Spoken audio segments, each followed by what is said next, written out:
Minsan ba natanong mo na rin yung sarili mo? Bakit nandyan ka pa rin?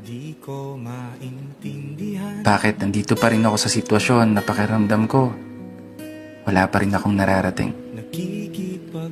Umuusad yung edad taon-taon. Pero bakit may kulang pa rin? Kulang na hindi ko magawang mahanap kahit paanong gawin. Kasi ang hirap kapag pinanganak kang mahirap. Oo, totoo yan.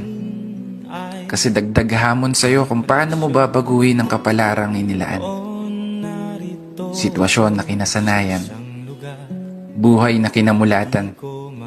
Tadhanang minana at pinagkatiwala ng mga magulang kasi kung meron lang tutorial video sa YouTube kung paano yumaman, wala sana tayong problema. Kaya napakaswerte mo kung isa ka sa mga pinanganak na mayaman na. Kasi imagine, problema mo na lang ay kung paano mas magpapayaman pa. Mag-aaral ka na lang nang di na iniisip kung saan ka kukuha ng pangmatrikula.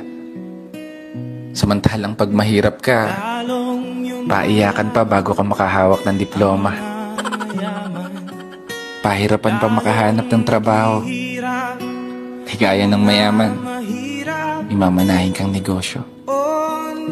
Sana all na lang talaga. Pero nandito na tayo. Wala nang ibang pagpipilian kundi magpatuloy at lumaban sa hamon ng buhay. Oo, di may iwasan. Mainggit sa buhay na meron ng iba. O pagdudahan ng sarili kung magagawa mo ba. Abutin yung mga bagay na naabot na nila. Masungkit ang tagumpay gamit ang mga kamay na kailan may di tumigil maniwala na makakamit mo pa. Baguhin ang takbo ng kapalaran at hayaan ng mga paa maglakbay. Kaya isang pagpupugay para sa lahat ng mga taong patuloy sumasabay sa hamon ng buhay. This is your brother Matt for today's video. Sana magustuhan mo. Narito ako sa isang lugar na